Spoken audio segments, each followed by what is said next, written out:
Hi friends, Rusty back here at Meteo Mundo. We're your home for Caribbean weather. Hey, it's great to see you on this Monday. I hope you're doing well.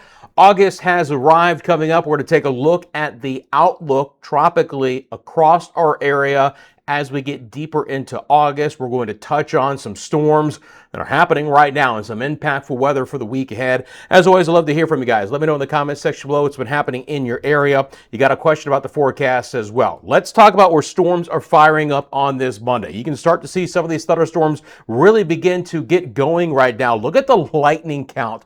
Tremendous amount of lightning being produced out of some of these storms, central, northern, northwest Bahamas. From the Cat Island area, especially up towards Eleuthera, Andros, Nassau, New Providence, the Abacos, Bimini, Grand Bahama, on over towards Walker's Key.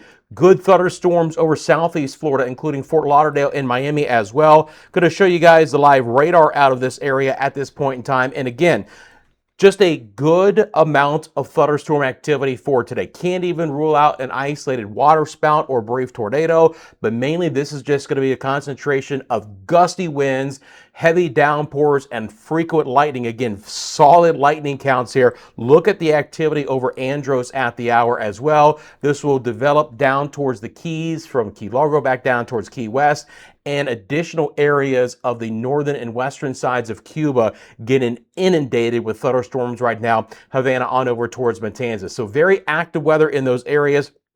Localized thunderstorms. Watch out for some of those heavier downpours as well. Some of those storms could produce some isolated flooding in a couple of spots, so always be aware of that. Of course, you'll get all of your updated watches, warnings, advisories, marine statements scrolling at the bottom of your screen, and your 5-day forecasts as well. So hopefully a lot of information for you here on the channel. Scattered showers will try to develop through the central and southeast Bahamas as well.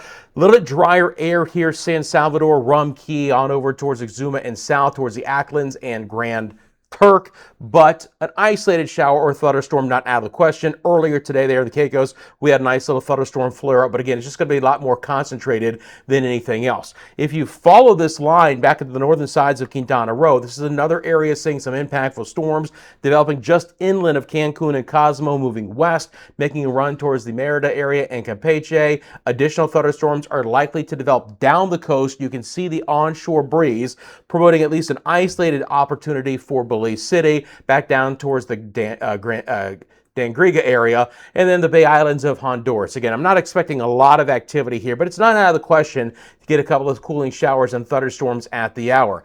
Same situation across Jamaica and the Cayman Islands as well. A little bit better opportunity today across Jamaica. Look at the wind gusts first of all. If you're viewing on Jamaica on this Monday, it's been a very breezy day. The thunderstorms have kicked up those winds a little bit more. Kingston at the port, 32-mile-an-hour wind. Montego Bay, nearly a 40-mile-an-hour wind there. And look at the thunderstorms developing northwest side of the island, St. James, especially Hanover parishes here. So some of this is just a breezy day with not a lot of rain. Other areas are seeing some healthy thunderstorms. The large wave and strong wind advisory continues for the near and offshore waters of the south coast of Jamaica. Now, we head on over towards Hispaniola, another active island across the area on this Monday. Look at the thunderstorms developing here. Again, 15-minute time frame, friends. You're having over 600 lightning strikes in the mid-afternoon hours.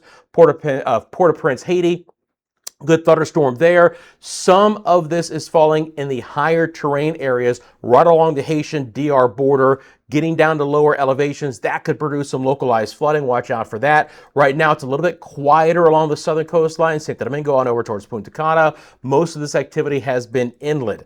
You get east of there, and more than anything, it's actually about the Saharan air and the temperatures. When I show you guys the water vapor imagery, there is yet another fairly thick plume of Saharan dust that is working its way back into the eastern Caribbean at the hour. So it's cut off a lot of the rain for the Leeward Islands, the Virgin Islands, and Puerto Rico for today. Still fresh winds. These are all wind gusts in miles an hour. So places like Ponce for today have had some 25 and 30 plus mile an hour winds, but it comes with a much more limited opportunity for rain compared to other areas west of the islands for today. So again, this is what it looks like on the visible satellite imagery, and you can clearly see that there's a lot thinner cloud coverage across this area for today.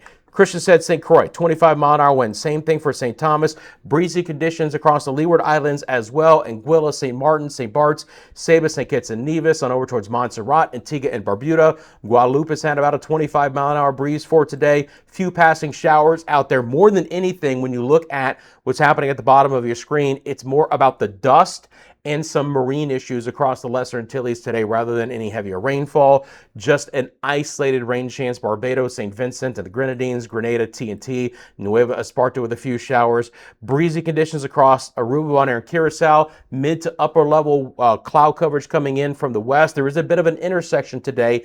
Can't rule out the possibility of a couple of showers across the ABC Islands. That would actually be some good news. Not great news is the heavy thunderstorm activity over Panama and Costa Rica. There are some issues on both countries here for the opportunity for some flooding rains with the Central American gyre quite active for today. 50 to 80 millimeters of rain on a daily basis in some spots. So 2 to 3+ inches of rain, not out of the question as we roll through the next couple of days here. Now, the next weather headline is going to be that Saharan dust moving through. I want to show you that right now. I'm going to take off these weather headlines, pop this on for you guys. Another plume, again, moving through the Eastern Caribbean, and will just continue to progress off towards the west as we move through the remainder of the week. So rain chances are likely to fall a bit the farther into the Caribbean that we go. So Puerto Rico will stay dry the next couple of days. It'll begin to dry out a bit towards the DR as we get into Tuesday and Wednesday. Jamaica and the Cayman Islands and Cuba, the same situation. And then by Thursday, we're likely to see much drier air over the northern sides of Central America and the Yucatan Peninsula, drying those areas out, and then places behind that start to at least get the opportunity for some better shower and thunderstorm chances. One area that is likely to continue to see some decent rain is going to be up into the Bahamas. At least on a daily basis, we're going to see some scattered showers and thunderstorms developing there, favoring northern and northwest areas.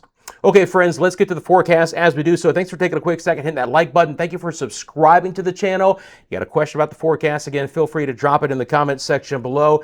It's obviously been very nice that we have had a quiet season so far here in the 2026 Atlantic hurricane season. Going to bring on your marine interests as well. Again, not just a forecast channel for higher end tropical activity, but if you want some important, specific Caribbean forecast data, marine 5-day forecast, you found your home here, guys. Want to talk about what the tropical wave situation looks like next. So we're going to zoom out. I'm going to show you the main development region of the Atlantic. Look, it's still relatively quiet. When we look at the potential here on the tropical models in August, you're not going to see a lot of activity in the first week of August. However, we do start to see our waves coming off the West African coast with better organization. It is finally that time of the year. The Saharan air layer, while still present in the Caribbean, is beginning to wind down. In the main development region of the Atlantic, we're going to start to see the winds change a bit of direction off of the West African coast. So those plumes of Saharan drier air won't traverse the southern Atlantic basin like they have been in the last 3 months, and now better organization is possible. We're still going to be fighting the tremendous amount of shear present in an El Nino situation here. When I show you guys the current winds, you're going to get an idea for this. The wind shear across the Caribbean right now is substantial. These are surface-based winds that are 25 and 30 miles an hour. But there will still at least be the opportunity to see some development here. In August begins the uptick trend through October. So I want to now take you through the models and what they're showing for August. I'm going to drop off the weather headlines and let's look at that. We're going to start off with the European ensemble members. All right, again, quiet through this week, but some signs of at least a little bit of an organization to the north and east of the Lesser and the Greater Antilles. You'll see that pop up the second week of August, and then as we get into the middle part of August, the potential for some of the ensemble members showing some development near the Bahamas, Turks and Caicos, and towards the eastern seaboard of the United States. Again, nothing in the shorter term, but we're starting to see those models hone in on a little bit better potential and a little bit better environment in the MDR or the main development region of the Atlantic to at least start to show some signs of life by mid-August, all right? That was the ensembles of the European. This is the AI, or the artificial intelligence ensemble members as well. Again, quiet through this week. As we get towards the second week of August, we'll start to see a few of those flare up. Same situation, mainly here, one or two in the Eastern Caribbean, but they lived a very short life cycle. But you're still looking into the central and the western sides of the Atlantic for potential development down the road. It's still deep down the road. There's nothing to grasp onto at this point in time, but this is the first time that I've been looking at the longer ranges of the European ensemble and the AI version that it really begins to hone in on a particular area of interest rather than just a couple of smatterings here and there, or the weaker systems like we had with Arthur and Bertha earlier in the season. GFS AI model. I know a lot of folks rip the AI model, even if it's the GFS version, even if it's the AI, but this is one that is still relatively quiet. I'm taking you through what's going to be about the 19th of August here, and outside of a couple of very weak systems right around Bermuda, and even then, not a big deal. This is the quieter model of our two larger global models, the European and the GFS. Again, a lot of folks put more weight in the GFS, in the European model, I understand that, but the AI version of the GFS model is not bad. But in the longer term, it's actually the quieter model, at least at this point in time. So for now, it does look like the tropical outlook in August is still quiet for at least the next 7 days. We'll watch the situation as we get towards August 10th and the opportunity to maybe see something developing in this area and how that might play out. But it's climatologically, even in an El Nino, that time of the year where we really start to see an elevated potential, because sea surface temperatures are well above 80 degrees in a lot of spots. And again, if you look at Puerto Rico right now, you got your live water temperatures there. So most areas, sea surface temperatures outside of some of the coastal areas, well above the 80-degree Fahrenheit mark. So let's get into the rainfall forecast over the next 5 days and then break down what I expect in the shorter term. Again, not expecting anything tropical, but I do expect a wet forecast for places like Nassau, New Providence, Freeport, Lucaya, Grand Bahama, Walker's Key, northern northwest Bahamas, scattered showers, thunderstorms developing on a daily basis. Some of that will produce some locally heavy downpours. Now look, not a horrible thing. It's extremely hot. Heat advisories are up across the Bahamas right now. Feels like temperatures in that 105 to maybe even 110 Fahrenheit on a daily basis if you don't get any of the scattered rain. Better chances north, lower chances south and east, Turks and Caicos, but not completely dry. Again, eventually Saharan air comes in midweek, begins to undercut some of the rain totals and chances in these areas. Same thing with the Dominican Republic and Haiti, but isolated heavier rain and the opportunity for at least some areas of flood the next 24 to 48 hours. Brisk winds across Jamaica. We'll see a few rumbles of thunder develop here or there. Again, in the shorter term, can't rule out some choice locations with some storms. Rain chances overall aren't exceptionally high, and they'll come back down a little bit again as we get towards Wednesday and Thursday with a little bit of drier air coming in. The only reprieve would be if the Central American gyre is so robust at this point in time that it spins some moisture that far north and east. It's close. You can see that on the model, spinning in that moisture closer to the coastline of Jamaica. Likely more than anything, all it's going to do is continue to elevate the sea conditions for places like Pedro and Morant Banks. Scattered rain a possibility for the Cayman Islands, including Grand Cayman, Little Cayman and Cayman Brac. Again, a few spotty showers, Honduras, coastal sides of Guatemala and Belize. Better, heavier rain chances, Panama and Costa Rica.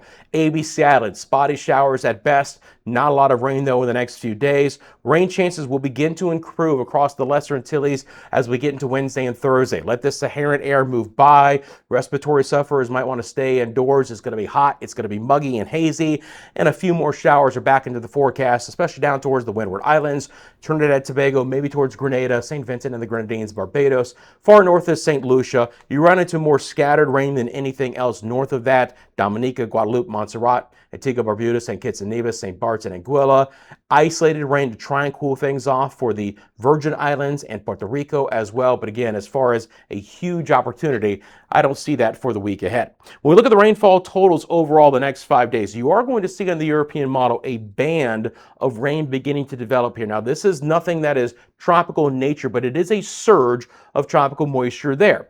Better rain chances farther north and to the west, lower back off towards the south. This is going to kick up some sea conditions as well. Not out of the question to start to get some advisories for the offshore Atlantic waters of the Bahamas and Turks and Caicos. You can see some of those fresher wave heights beginning to move in. Potential gale conditions continue in the open waters of the Caribbean. Again, significant waves up to 2.5 meters, southern coastline of Jamaica. Aruba has some small craft advisories. Additional small craft advisories could be hoisted for portions of the Lesser Antilles as well. So just the brisk surface winds in association with El Nino, keeping things quite active marine-wise in the Caribbean while continuing to undercut any opportunity for potential tropical development. So my friends, in the short term, again, what you're going to see is thunderstorms continuing to develop in these areas. They'll begin to weaken a bit over the next couple of days with our next layer of Saharan air. At least in the shorter term, tropical storm formation does not look likely, but down the road there is going to be that opportunity. Again, thanks so much for taking a quick second, hitting that like button and subscribing. You got a question about the forecast, feel free to drop it in the comment section below. Hope you're enjoying the new and improved Meteo Mundo with all the information on the screen for you guys. You have a great rest of your day, and I'll see you soon with the latest forecast.